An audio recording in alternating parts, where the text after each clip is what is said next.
Stride leapt its way onto Quest this week, here's our review straight from the VR Games cast.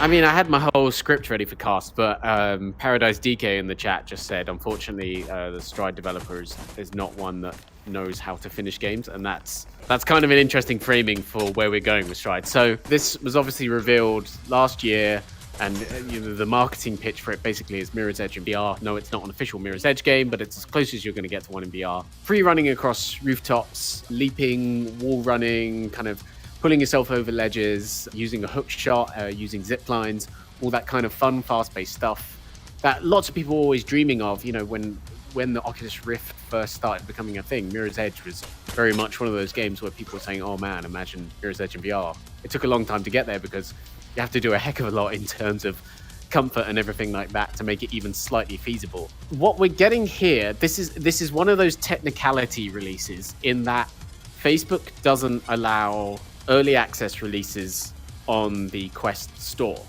So even though Stride is in early access on PC, it's released on Quest as a full game, but it's content that is parallel to what you get in the early access release on PC.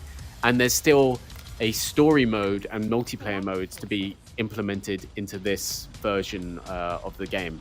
And that's the problem. So there are free modes you get here, and they're all fun. There's endless mode, which is kind of just infinite rooms, running through, keeping going as long as you can go, get as far as you can go, ducking to avoid, sniper fire, which is kind of the game at its purest, using all the different techniques it feeds you.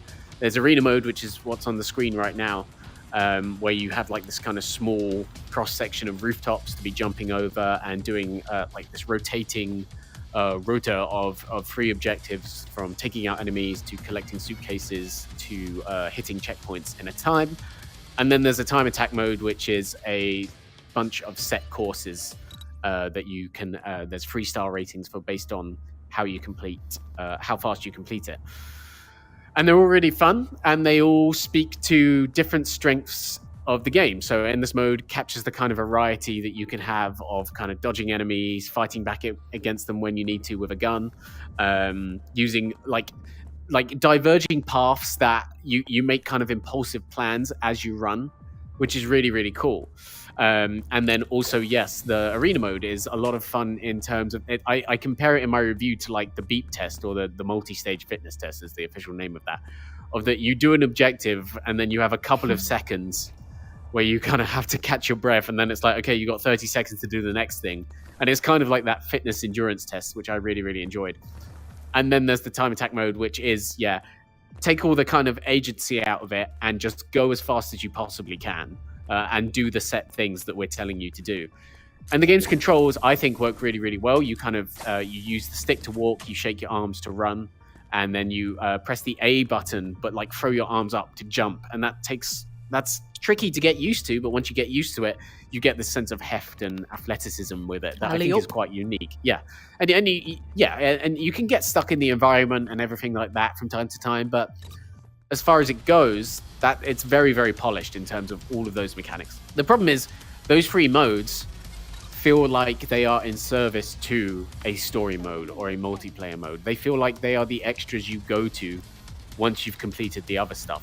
And even as those modes, they're fairly light. So, for example, the time attack mode, I would say I got into the Quest version, and I hadn't played in a year. I did the tutorial, I tested out the other 2 modes, so maybe total about half an hour of gameplay. And then I went to the time attack mode. I did the easiest level first run, and I thought, well, okay, I'll just see how hard this gets. And I went straight down to the bottom hard list of levels. And I did the final hardest level in the game in my second attempt. And that feels like we're not really getting to the real richness of the mechanics that Joyway has developed here, which is a real problem. So I think right now as a game, it can get its hooks into you, and you can have fun in these different modes. But it's still just not enough to really justify. And I personally would wait until we know that story mode at the very least is coming out on Quest and what it looks like, and then knowing that it lives up to like a 4 to 5 hour experience That's what I would be waiting for. And we will re-review the game and revisit the game when we're there. But for now, I'm gonna my rating is okay, because even though I actually love the mechanics of Stride and I think it's quite thrilling to play, there's just not enough there to really justify that yet. That was our review for Stride, now available on Oculus Quest. You can read our full review over at UploadVR.com and join us every Thursday for the VR Games Cast.